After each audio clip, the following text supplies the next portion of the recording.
नमस्कार विद्यार्थियों, स्वागत है आप सभी का मेरे YouTube चैनल इन्फिनिट मैथमेटिक्स के अंदर। तो बच्चों, आज हम बात करने वाले हैं कि साइन 30 डिग्री इक्वल्स टू 1/2 यानी कि साइन 30 डिग्री इक्वल्स टू 1/2 ये कैसे होता है, ठीक है। और इसके अलावा और भी कई ट्रिग्नोमेट्री रेशियो होते हैं, जैसे कि tan 45 या tan 30, tan 60, cos 45 डिग्री।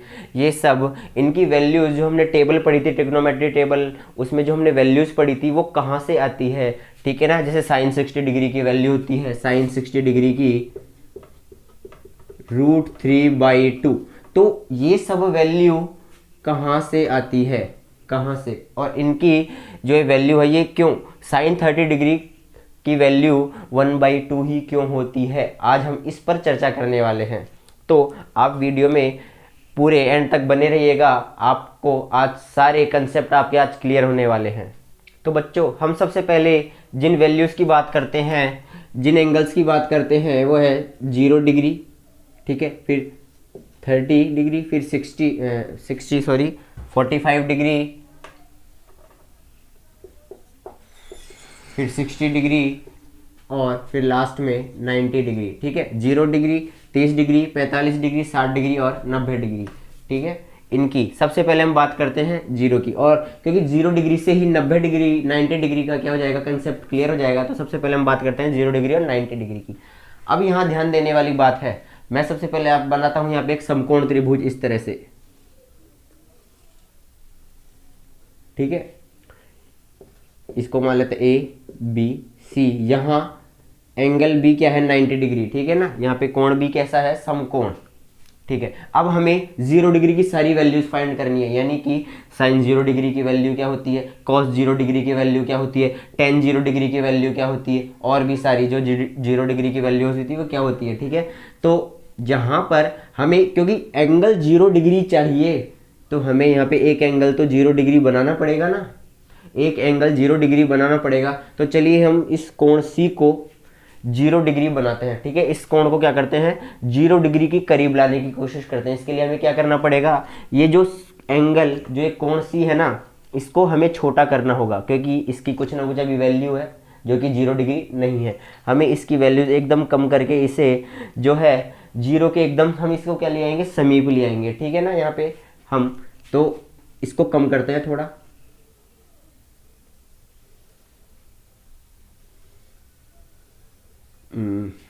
एक चीज, एक मिनट।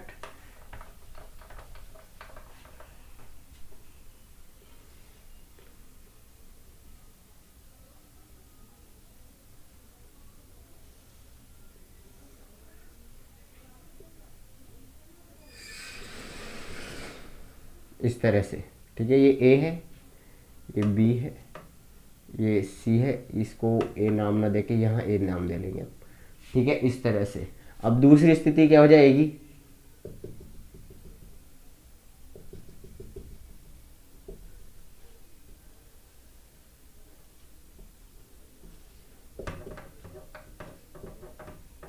इस तरह से। तो अब हम इस फिगर से समझते हैं कि ये क्या हो रखा है। अब देखिए यहाँ पे, क्योंकि हमें 0 डिग्री की वैल्यू फाइंड करनी है, 0 डिग्री पे जो ट्रिग्नोमेट्री रेशियो जो आते हैं उनकी वैल्यू में फाइंड करनी है, तो हमें क्या करना पड़ेगा, इस कोण को मैं क्या कर रहा हूँ, छोटा कर रहा हूँ, इस एंगल को मैं छोटा कर रहा हूँ, ठीक है। इसको 0 के नियर बाई ले जा रहा हूँ, ठीक है, यहाँ पे। तो इसको क्या किया मैंने, छोटा किया। इस AB का मान क्या होगा, छोटा, ठीक है ना। AB का मान क्या होगा, कम होगा। जैसे जैसे मैं इस कोण C का मान छोटा करूँगा, AB का मान भी साथ में क्या होगा, छोटा होगा। और एक स्थिति ऐसी आएगी जब कोण C का मान एकदम 0 के करीब चल जाएगा, एकदम 0 के करीब चल जाएगा। और जब कोण C का मान 0 के करीब चल जाएगा, तो इस AB का मान भी क्या हो जाएगा, लगभग 0 के करीब आ जाएगा। ये भी क्या हो जाएगा, 0 के करीब हो जाएगा। तो इससे एक बात समझ में आ रही है कि यदि हम यहाँ पर अब साइन 0 डिग्री की वैल्यू फाइंड करें, तो साइन 0 डिग्री किसका अनुपात होता है, ये अनुपात होता है लंब बटा कर्ण। किसका, लंब बटा कर्ण।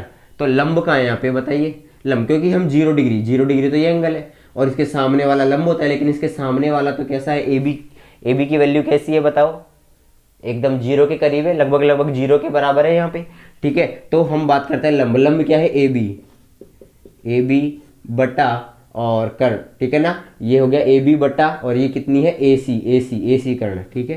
कर्ण कितना है, ए सी, लंब बटा कर्ण, ठीक है। यहाँ पे परपेंडिकुलर अपॉन हाइपोटेनस, तो ए बी की वैल्यू लगभग लगभग कितनी है, जीरो, तो zero upon A C equals to कितना आ गया, जीरो। तो साइन 0 डिग्री की वैल्यू कितनी हो गई, जीरो, साइन 0 डिग्री की जीरो। इसी तरह से हम कॉस 0 डिग्री की बात करें, कॉस 0 डिग्री, तो कॉस 0 डिग्री की हम बात करेंगे तो कॉस के लिए क्या होता है, आधार बटा कर्ण, बेस अपॉन हाइपोटेनस। बेस क्या है, बेस है BC, BC क्या है, बेस अपॉन हाइपोटेनस। हाइपोटेनस कितना है यहाँ पे, हाइपोटेनस की बात करें तो हाइपोटेनस है AC, AC। अब ध्यान दीजिए यहाँ पर जब इस कोण C का मान लगभग जीरो के बराबर आ चुका है तो ये जो हाइपोटेनस है, जो कर्ण है वो जो AC जो कर्ण है वो छोटा, ठीक है ना, वो क्या हो चुका है, BC के बराबर आ चुका है। लगभग लगभग यहाँ पे जो AC जो कर्ण का मान है वो आधार के बराबर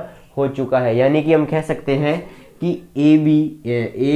AC जो है ना ये लगभग लगभग बराबर है किसके, AC जो बराबर है लगभग लगभग BC के, ठीक है। यहाँ ये बराबर है तो BC बराबर AC है ना, तो जब दोनों ही बराबर है तो इनकी वैल्यू जब कैंसिल हो जाएगी एक दूसरे से, कितना आएगा लगभग में एक, क्योंकि दो बराबर वैल्यू है, ये कट के कितना मान देगी, एक। तो इस तरह से cos 0 डिग्री का मान कितना होता है, एक। इसी तरह से हम tan 0 डिग्री की बात करें तो tan 0 डिग्री का कैसे निकालेंगे, tan 0 डिग्री क्या होता है, sin 0 degree upon cos 0 degree, sin 0 degree upon cos 0 degree, sin 0 degree upon cos 0 degree. तो sin 0 डिग्री कितना है, जीरो, और cos 0 डिग्री कितना है, एक, एक। तो बच्चों यहाँ पे tan 0 डिग्री की वैल्यू भी कितनी आ गई, जीरो, कितनी आ गई, जीरो। इस तरह से हम यहाँ पे 0 डिग्री की और भी वैल्यू फाइंड कर सकते हैं। और cosec की किस तरह से करेंगे, यहाँ पे जैसे sin 0 डिग्री की है तो cosec 0 डिग्री के लिए क्या हो जाएगा, sin 0 डिग्री का उल्टा होता है 1 अपॉन क्या होता है, sin 0 डिग्री, sin 0 डिग्री, तो 1 अपॉन sin 0 डिग्री कितना है, 1 अपॉन sin 0 डिग्री की जीरो, तो 1 अपॉन जीरो क्या होता है, अनडिफाइंड, क्या होता है, अपरिभाषित। तो यहाँ आ सकता है अपरिभाषित, अपरिभाषित, अपरिभाषित, क्या आ जाएगा, अपरिभाषित। इसी तरह से यदि हम यहाँ पे cot 0 डिग्री की निकालें तो cot 0 डिग्री क्या होती है, 1 upon tan 0, 1 upon tan 0 degree, और 1 अपॉन tan 0 डिग्री कितना है बताइए, tan 0 डिग्री जीरो, तो ये भी क्या होगा, अपरिभाषित, क्या हो जाएगा, अपरिभाषित। यानी कि cot 0 डिग्री की भी क्या होती है, अपरिभाषित। इसी तरह से हम बात करें कोसेक की बात कर ली, अब सेक की, तो सेक 0 डिग्री का क्या हो जाएगा, सेक 0 डिग्री 1 अपॉन cos 0 डिग्री, ये कितना होता है, 1 अपॉन cos 0 डिग्री कितना है, 1, तो इसकी वैल्यू भी कितनी आ जाएगी, 1। तो इस तरह से एक ये वैल्यू हो गई, एक ये हो गई, एक ये रही, एक ये रही, एक ये रही, और एक ये रही। तो इस तरह से हमारे पास ये 6 वैल्यू 0 डिग्री पे आ चुकी है। तो बच्चों अब हम बात करने वाले हैं 90 डिग्री वैल्यू की, ठीक है ना, क्योंकि 0 डिग्री में जिस तरह से हमने कंसेप्ट लगाया था उसी तरह से 90 डिग्री में भी कंसेप्ट लग जाएगा, ठीक है। तो यहाँ पर सबसे पहले हम उसी तरह से एक फिगर बना लेते हैं।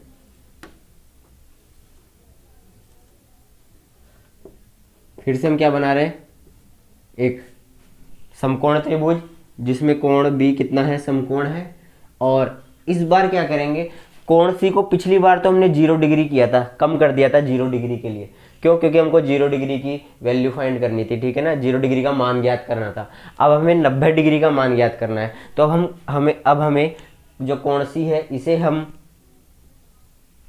90 डिग्री के करीब ले जाने वाले हैं, ठीक है। कोण C को हम अब 90 डिग्री के करीब ले जाने वाले हैं। तो किस तरह से, इसे हमें बढ़ाना पड़ेगा ना, अब 90 डिग्री तक ले जाने के लिए इसे हमें बढ़ाना पड़ेगा।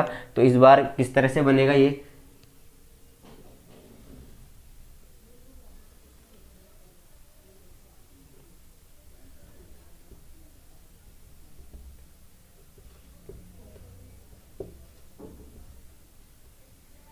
ठीक है। इस तरह से ये क्या किया मैंने, आपको समझ में आ रहा होगा, इसको थोड़ा सा तिरछा सा लग रहा है इसको, और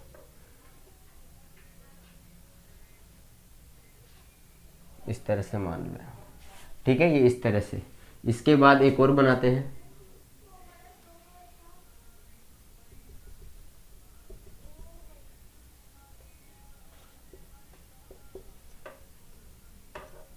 इस तरह से। हमने क्या किया, अब देखिए कोण सी को, क्योंकि हमें अब 90 डिग्री पे मान ज्ञात करना है, तो हमें अब इस कोण सी को 90 डिग्री बनाना पड़ेगा, ठीक है, 90 डिग्री बनाना पड़ेगा। तो कोण सी को मैं 90 डिग्री बनाने के लिए इसको बड़ा कर रहा हूँ, इसको नहीं बदलना, केवल इसके मान को बढ़ाना है। और बढ़ाने के लिए क्या कर रहा हूँ, देखिए जैसे जैसे अब ये बढ़ेगा तो ये इस तरह से यूँ आएगा, पास बी के पास आ रहा है सी, और सी पॉइंट यदि बी के पास आएगा तो बी सी का मान तो छोटा हो रहा है, बी सी का मान छोटा हो रहा है, ठीक है, तो इसका मान क्या होगा, छोटा। और इसके साथ देखो क्या हो रहा है, कोण सी का मान बढ़ता जा रहा है, कोण सी का मान बढ़ता जा रहा है, पहले कम था अब यहाँ पे थोड़ा ज़्यादा हो गया।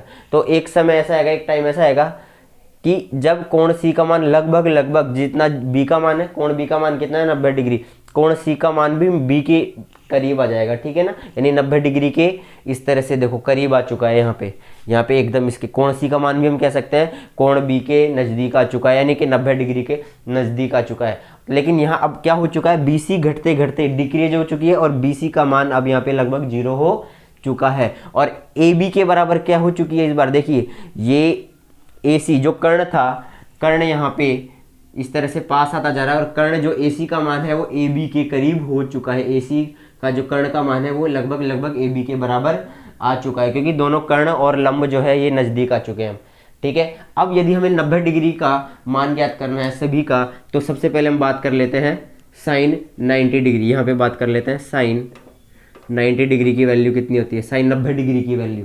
तो 90 डिग्री के लिए, साइन के लिए, ठीक है, तो साइन में लंब बटा कर्ण लगता है अनुपात, क्या लगता है, परपेंडिकुलर अपॉन हाइपोटेनस। तो ठीक है, तो परपेंडिकुलर बताओ, क्योंकि कोण तो यहाँ पर है, और जिस कोण की बात करेंगे उसके सामने वाला ही लंब होगा, ठीक है। तो लंब कितना है बताइए, ए बी, लंब कितना है, ए बी लंब है, ए बी बटा, और कर्ण, कर्ण कितना है, ए सी, कर्ण कितना है, ए सी, तो कर्ण है ए सी। तो अब आप बताओ ए बी और ए सी, क्योंकि यहाँ पे ए बी बराबर ए सी है, ए बी बराबर ए सी है, तो ए बी बराबर ए सी है, तो दोनों का मान बराबर है, अंश और हर का मान बराबर है, तो कट के कितना मान देगा, 1।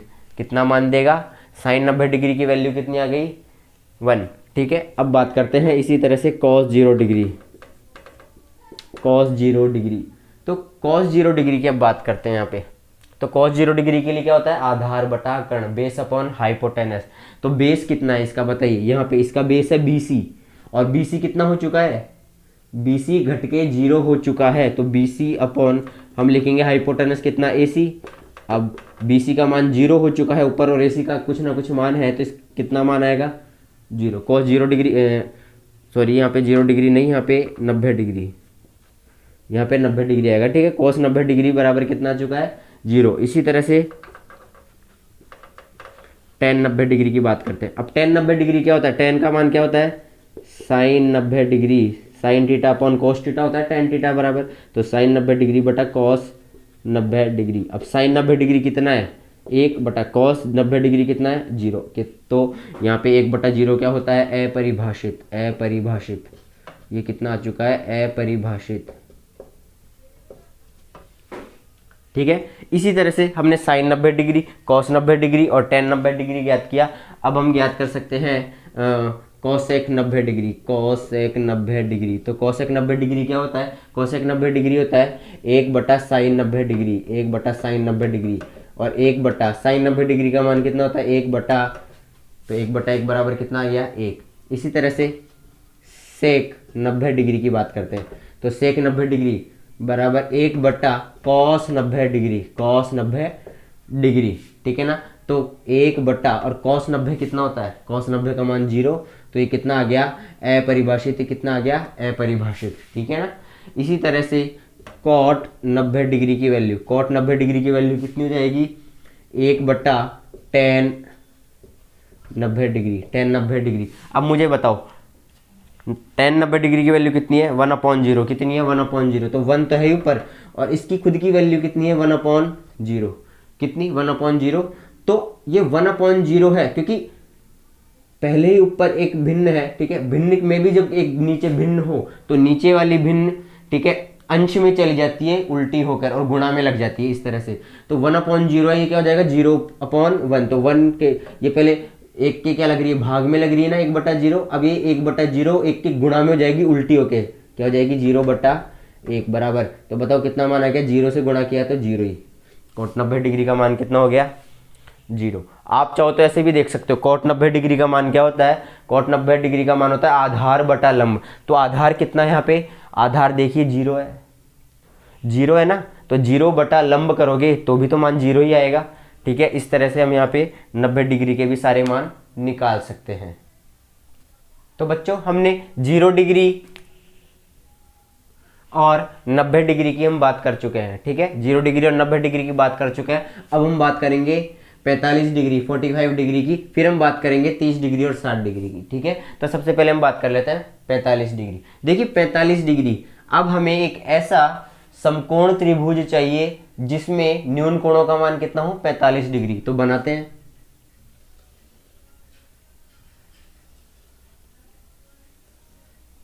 ठीक है, ए बी सी।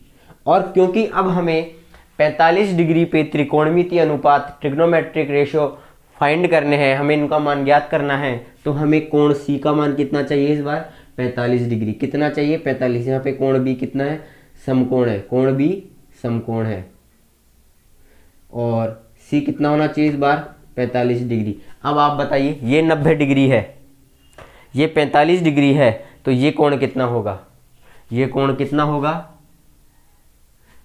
तीनों कोणों का योग कितना होता है त्रिभुज के अंतः, जो तीनों अंतः कोणों का योग होता है वो होता है 180। तो 180 में से ये 90 हटाओ, कितना बच गया, इन दोनों कोणों का मान अब 90 होना चाहिए, ठीक है। तो 90 में से ये 45, तो ये कितना बच गया 45 डिग्री, ये भी कितना होगा 45। तो जब भी किसी समकोण त्रिभुज में एक न्यून कोण यदि 45 डिग्री है तो दूसरा न्यून कोण भी कितना होगा 45 डिग्री, क्योंकि तीनों का योग 180 होता है। तो 180 में से 90 और 45 जोड़ के घटाओगे तो इधर भी कितना आएगा 45 डिग्री, ये कितना आ गया 45। अब एक बात और यहाँ पे ध्यान देने की है कि जब भी किसी त्रिभुज के अंदर जब कोई दो कोण क्या हो समान हो जाए, तो उनकी जो सम्मुख भुजाएं होती है वो भी परस्पर क्या होती है समान। उनकी जो ये सम्मुख भुजाएं, इसके सामने वाली और इसके सामने वाली, ये भुजाएं भी आपस में क्या हो जाएगी समान। ये भी क्या है समान, क्यों, क्योंकि इनके कोण बराबर है, इनके जो सम्मुख कोण है वो क्या है बराबर है। तो ये बात आपको समझ में आ गई होगी कि जब किसी त्रिभुज के अंदर दो कोण बराबर हो तो उसकी सम्मुख भुजाएं भी परस्पर क्या होती है समान होती है। तो यानी कि यहाँ पर ए बी बराबर क्या है, यहाँ ए बी बराबर है बी सी, यानी कि लंब और आधार यहाँ पर क्या हो चुके हैं बराबर, लंब और आधार यहाँ पे बराबर हो चुके हैं। तो अब हम निकालते हैं। अब देखिए हमें यहाँ पे सबसे पहले एक काम करते हैं, अब यहाँ पे इसको थोड़ा नीचे लिख लेता हूं, ए बी बराबर बी सी, ठीक है। तो अब आप एक बात बताइए, क्योंकि ए बी बराबर बी सी है तो यदि माना इसका मान ए बी का मान कितना है ए सेंटीमीटर या ए इकाई कुछ भी, ठीक है ना, यदि ए बी का मान ए है तो बी सी का मान कितना होगा, तो बी सी का मान भी कितना होगा ए, बी सी का मान भी कितना होगा ए, ठीक है। यदि ए बी का मान ए है तो बी सी का मान भी ए होगा, क्यों, क्योंकि ए बी बराबर बी सी है। अब चूंकि ए बी और बी सी का मान हमने माना है तो ए सी का मान हम अब निकाल सकते हैं किससे, पाइथागोरस प्रमेय से। तो पाइथागोरस प्रमेय से क्या हो जाएगा, यहाँ पे ए सी स्क्वायर, पाइथागोरस प्रमेय क्या होती है ए सी स्क्वायर, नहीं कर्ण का स्क्वायर, ए सी का होल स्क्वायर, ए सी स्क्वायर बराबर क्या होता है ए बी स्क्वायर, लंब स्क्वायर प्लस आधार स्क्वायर, आधार कितना है बी सी, कितना है बी सी। ये बात आपको समझ में आ गई होगी। हमें ए सी का मान ही निकालना है, तो ए सी का मान है ए सी का होल स्क्वायर बराबर ए बी कितना है ए, तो ए का whole square plus B C कितना है ए स्क्वायर बराबर कितना आ गया 2a स्क्वायर, कितना आ गया 2a स्क्वायर। तो ए सी बराबर ये स्क्वायर है और स्क्वायर हट के जब उधर क्या लग जाएगा स्क्वायर रूट यानी वर्गमूल लगेगा, तो 2a स्क्वायर पे वर्गमूल आ जाएगा, और ये वर्गमूल आ गया तो ए स्क्वायर तो बाहर आ जाएगा वर्गमूल से, ए स्क्वायर ए बन के बाहर आ जाएगा, क्योंकि स्क्वायर से अंडर रूट हट जाएगा, लेकिन दो तो नहीं हट पाएगा, तो ये √2 ही रहेगा, यानी AC का मान कितना आ चुका है, a√2। ये कितना आ चुका है, a√2 इसका मान आ चुका है यहाँ पे। ये बात आपको समझ में आ गई होगी, ठीक है। इस तरह से इसको आप इकाई नाम दे लेना यहाँ पे। अब साइन 45 डिग्री, हमें साइन 45 डिग्री की वैल्यू फाइंड करनी है, ठीक है। तो साइन 45 डिग्री यानी कि किसका अनुपात है, लंब और कर्ण का, लंब बटा कर्ण। तो लंब कितना है साइन 45 के लिए, बताओ। लंब ये रहा ए बी बटा AC बराबर, AB कितना है, AB A बटा AC अभी निकाला, कितना आया, a√2। तो A से तो एक कट गया, कितना आ गया, 1/√2। कितना आ गया, 1/√2। इसी तरह से cos 45 डिग्री, cos 45 डिग्री, तो cos 45 डिग्री कितना है, ये है आधार बटा कर्ण। आधार कितना है, BC, आधार है BC, कर्ण कितना है, AC। तो BC कितना है, A, और AC कितना है, a√2। तो A से A कट गया, कितना गया, 1/√2। ये कितना आ गया, 1/√2। tan 45 डिग्री, tan 45 डिग्री का मान, tan 45 डिग्री का मान क्या होता है, बताओ। साइन 45 डिग्री बटा cos 45 कर सकता हूँ, ये इस बार भुजाओं से लेके देख ले। tan 45, tan क्या होता है, लंब बटा आधार। लंब कितना है, लंब है AB बटा, ठीक है ना, लंब कितना है, AB बटा, और ये कितना है, आधार BC। लंब बटा आधार, tan क्या होता है, लंब बटा आधार, AB बटा BC। AB कितना है, AB है A बटा BC कितना है, A, 1। तो A से A कट गया, कितना आ गया, 1। इसी प्रकार हम cot 45 का भी निकाल सकते हैं। अब आप चाहो तो अनुपात से निकालो या इससे निकालो, एक ही बात है। cot 45 क्या होता है, 1/tan 45, tan 45 डिग्री, 1/tan 45 का मान कितना है, 1 है, तो बराबर कितना आ गया, 1। इसी तरह से अब हम निकाल सकते हैं यहाँ पे सेक डिग्री की वैल्यू, सेक कितना है, 45 डिग्री की वैल्यू, सेक 45 डिग्री की वैल्यू, सेक 45। तो ये क्या होता है, cos 45 का उल्टा होता है 1/cos 45, cos 45 1/, तो cos 45 डिग्री कितना है, 1/√2। कितना है, 1/√2। अब देखो फिर से वही बात, 1/ फिर 1/√2 है, यानी कि पहले तो बटा है और बटे के नीचे एक और बटा है, यानी भाग में एक दो परिमेय संख्या दोबारा लिख रही है। तो जब इस तरह से बटे में बटा हो तो जो नीचे वाला बटा है वो अंश में उल्टा होके गुणा हो जाता है, उल्टा हो जाता है और गुणा हो जाता है। तो ये उल्टा होके गुणा हो जाएगा, किस तरह से, 1 गुणा 1 के कौन गुणा होगा, ये 1/√2 ही गुणा होगा, लेकिन उल्टा होके, तो क्या हो जाएगा, √2/1। तो कितना आ जाएगा, इसका मान सेक 45 का मान आ जाएगा √2। देख लीजिए, 1 से 1 कट गया है, फिर कुछ कैसे भी √2 एकम √2, ठीक है। इसी तरह से आगे cos 45 डिग्री, अब चाहो तो आप इसका भी ऐसे ही निकाल सकते हो, 1/sin 45 करके, या फिर इसका आप त्रिकोणमिति यहीं से निकाल लो, अनुपात से कैसे भी निकाल सकते हो, ठीक है। सेक कोसेक 45 डिग्री क्या होता है, कर्ण बटा लंब। तो कर्ण कितना है, कर्ण a√2, कर्ण कितना है, a√2 बटा, और लंब कितना है, लंब है a, तो a से a कट गया, ये मान भी कितना आ गया, √2। ये भी कितना आ गया, √2। तो बच्चों अब हम बात करने वाले हैं 30 डिग्री और 60 डिग्री की, ठीक है। 30 डिग्री और 60 डिग्री की भी अब हम बात करने वाले हैं, क्योंकि ये दोनों एक ही फिगर से हो जाएंगे, ठीक है। तो अब क्योंकि अब हमें एक ऐसा समकोण त्रिभुज चाहिए, एक ऐसा समकोण त्रिभुज जिसमें 30 डिग्री भी हो और 60 डिग्री भी हो, तो ये किस तरह से होगा, यहाँ पे हमें इस तरह से लेना पड़ेगा ताकि हमारा क्या है, काम भी सिद्ध हो जाए जो हमें चाहिए, हमें त्रिकोणमिति अनुपात भी आसानी से निकल जाए। तो 30 डिग्री 60 डिग्री, यहाँ पे 60 डिग्री पे गौर करो, ठीक है, 60 डिग्री। तो यहाँ पे 60 डिग्री के लिए कौन सा त्रिभुज ज़्यादा सही रहेगा, एक समबाहु त्रिभुज, क्योंकि एक समबाहु त्रिभुज आप सभी को पता है कि समबाहु त्रिभुज की, थोड़ा सा ज़्यादा बड़ा बन गया, ठीक है, इसको छोटा कर देते हैं।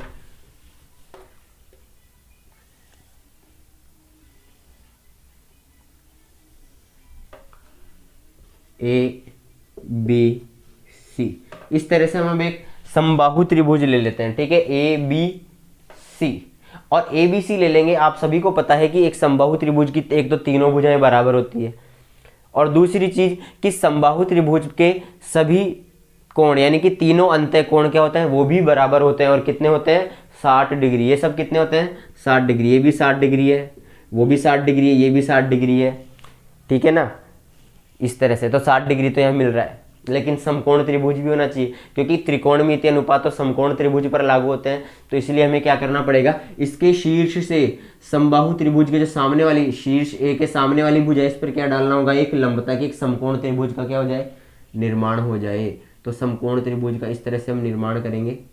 ये हमने क्या खींचा, यहाँ पे हमने एडी लंब खींचा बीसी, ठीक है ना, एडी लंब है बीसी के, लिख सकते हो एडी लंब है बीसी के, एडी लंब है बीसी के। अब ध्यान देना यहाँ पे, अब यहाँ पे त्रिभुज ए बी डी या फिर कह लो ए डी बी तथा त्रिभुज ए डी सी, ये जो दो त्रिभुज बने हैं ना, ये दोनों कैसे त्रिभुज है, ये दोनों है सर्वांग सम त्रिभुज। कैसे त्रिभुज है, सर्वांग सम त्रिभुज, क्योंकि सर्वांग सम त्रिभुज आप सभी जानते हो, सर्वांग सम त्रिभुजों में एक तो संगत कोण बराबर होते हैं सारे आपस में, ठीक है, और एक उनकी संगत भुजाएं भी बराबर होती है। और सर्वांग सम त्रिभुज हम कैसे सिद्ध कर पा रहे हैं, इसको देखिएगा यहाँ पे इसके लिए हमें एक तो देखो ए बी बराबर क्या है, ए सी, ए बी बराबर क्या है, ए सी, और एक क्या है यहाँ पे कोण 60 डिग्री बराबर, ये भी तो कोण 60 ही है, ये भी तो कोण 60 ही है, एक तो ये भी आ रहा है, और एक ए डी बराबर ए डी है, ए डी बराबर ही क्या है, ए डी, ठीक है ना, ए डी बराबर ए डी का मतलब समझ रहे हो, क्योंकि दोनों में कॉमन आ रही है ना, ए डी बी में भी ए डी आ रही है और ए डी सी में भी ए डी आ रही है। तो ए डी क्या है, उभयनिष्ठ भुजा, कॉमन साइड हो गई ना दोनों के लिए। तो इस तरह से तीन भुजाएं बराबर आ गई यहाँ पे, ठीक है। और ये यदि बराबर यहाँ पे आ चुकी है, और साथ ही साथ ये भी देखिए, ये 90 डिग्री, इसका ये भी 90 डिग्री और ये भी 90 डिग्री, ये भी 90 डिग्री आ चुका है यहाँ पे, ठीक है। तो ये बात आपको समझ में आ गई, ये एक सर्वांगसम त्रिभुज भी है और साथ ही साथ ये समरूप त्रिभुज भी है। किस तरह के त्रिभुज है, सीधी सी बात है, सर्वांगसम है तो समरूप भी है। समरूप भी सिद्ध कर सकते हैं कैसे, ए की समरूपता कसौटी से। किस तरह से, एक एंगल है, कोण बी बराबर कोण सी है, दोनों कोण बराबर है, और एक कोण ए डी बी बराबर है कोण ए डी सी के, ये दोनों कोण भी बराबर है। तो ए की समरूपता से ये दोनों समरूप भी सिद्ध हो रहे हैं और सर्वांगसम है इसे, ठीक है ना, इस तरह से। तो जब ये सर्वांगसम है, समरूप है, तो बताइए इनकी संगत भुजाएं बराबर नहीं होगी क्या, बी डी बराबर डी सी नहीं होगी क्या। यहाँ पे बी डी बराबर क्या है, डी सी, बी डी बराबर डी सी भी है, ठीक है, यहाँ बी डी बराबर डी सी है।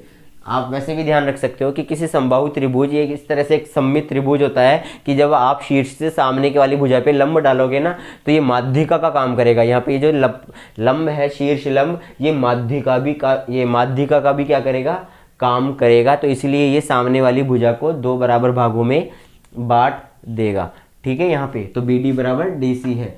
अब चलिए एक चीज और करते हैं, इस ए बी को हम क्या मान लेते हैं, 2a।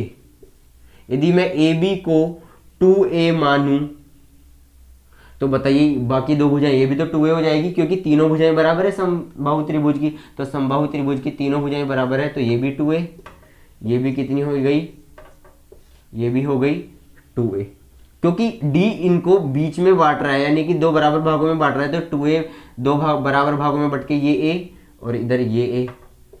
ये बात आपको समझ में आ गई होगी कि ये इस तरह से। अब एक बात बताइए, क्योंकि ये दोनों त्रिभुज सर्वांगसम है, समरूप है, तो यहाँ पर इसके ये संगत कोण भी तो बराबर होंगे। ये कोण इस कोण के बराबर होगा, कोण बी ए डी बराबर होगा कोण डी ए सी के बराबर है। और यदि ये बराबर है तो किस तरह से होगा यहाँ पे, क्योंकि पूरा कोण 60 डिग्री था पहले, अभी बराबर बढ़ गया, तो 60 डिग्री को बराबर बांटो दो भागों में, तो कितना बटेगा, 30 डिग्री 30 डिग्री। तो ये 30 डिग्री और ये भी कितना आ गया, 30 डिग्री, ये भी 30 डिग्री, ये 30 डिग्री। तो आप ध्यान से देखिए, जो समकोण त्रिभुज हमको चाहिए था कि जिसमें न्यून कोण एक 60 डिग्री भी हो और एक न्यून कोण 30 डिग्री भी हो, तो ये आ चुका है हमारे पास। एक ऐसा समकोण आ चुका है ए डी बी, जिसके अंदर एक न्यून कोण 60 डिग्री भी है, जहां से हम 60 डिग्री से हम 60 डिग्री के जितने भी त्रिकोणमितीय अनुपात है उनका मान हम निकाल लेंगे। और 30 डिग्री भी आ चुका है, 30 डिग्री के भी सारे त्रिकोणमितीय अनुपात हम यहाँ से ज्ञात कर सकते हैं। तो किस तरह से ज्ञात करेंगे, सबसे पहले हम ज्ञात करते हैं 30 डिग्री के, सबसे पहले हम ज्ञात करते हैं 30 डिग्री के। तो चलिए 30 डिग्री के ज्ञात करते हैं, लिख लेते हैं 30 डिग्री के मान, ठीक है। 30 डिग्री के मान किस तरह से ज्ञात करेंगे, सबसे पहले बात करते हैं साइन 30 डिग्री। साइन 30 डिग्री क्या होता है, लंब बटा कर्ण, साइन तो लंब बटा कर्ण होता ही है। तो आप बताइए इस वाले त्रिभुज पे गौर करना, ADB में साइन 30 डिग्री, क्योंकि 30 डिग्री की बात कर रहे हैं इसकी, तो जिस कोण की बात करते हैं उसके सामने वाला ही लंब होता है। तो यहाँ पर साइन 30 डिग्री में लंब बटा जो कर्ण लिखेंगे, लंब कौन सा होगा, ये, क्योंकि इसकी कोण की बात कर रहे हैं तो इसके सामने वाला लंब, तो BD की बात कर रहे हैं, BD ठीक है, बटा लंब बटा कर्ण, कर्ण कितना है AB, कितना है AB बराबर BD कितना है, BD है A बटा AB कितना है, AB है 2A, तो ये कितना आ गया, साइन 30 डिग्री का मान आ गया है, A से A कट गया, 1/2, कितना आ गया, साइन 30 डिग्री का मान 1/2। इसी तरह से अब हम साइन 30 डिग्री का निकाला, कॉस 30 डिग्री का भी निकाल सकते हैं।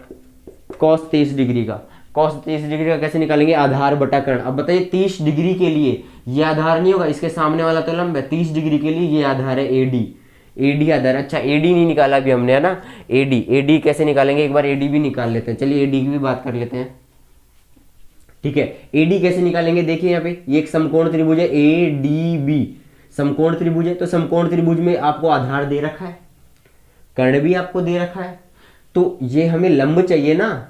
लंब कैसे निकालेंगे, लंब का स्क्वायर बराबर क्या होता है, कर्ण का स्क्वायर माइनस आधार का स्क्वायर, यही तो होता है पाइथागोरस प्रमेय से। पाइथागोरस प्रमेय क्या होती है, कर्ण स्क्वायर बराबर लंब स्क्वायर प्लस आधार स्क्वायर, लेकिन उस जो प्लस में आधार स्क्वायर था उसको हम उधर पक्षांतरण करके ले गए और माइनस का आधार स्क्वायर हो चुका है। तो इसीलिए लंब का मान चाहिए AD का मान चाहिए AD स्क्वायर बराबर कर्ण कितना है, कर्ण 2A का होल स्क्वायर माइनस, और ये कितना आ चुका है, आधार कितना है A का स्क्वायर, तो बराबर 2A का स्क्वायर कितना हो गया, 4A square minus A square बराबर 4A स्क्वायर में से A स्क्वायर गए तो कितना आ गया, 3A स्क्वायर। तो AD का मान कितना आ गया, ये स्क्वायर हटा के AD उस पर लगाया √3A स्क्वायर, ठीक है, 3A स्क्वायर पे क्या लगा दिया, स्क्वायर हटा के अंडर रूट हो गया, तो A स्क्वायर तो बाहर आ जाएगा क्योंकि स्क्वायर है इस पर, और 3 यूं का यूं रहेगा, √3 इकाई, तो कितना आ गया A√3, तो लिख लेते हैं यहाँ पे इसको,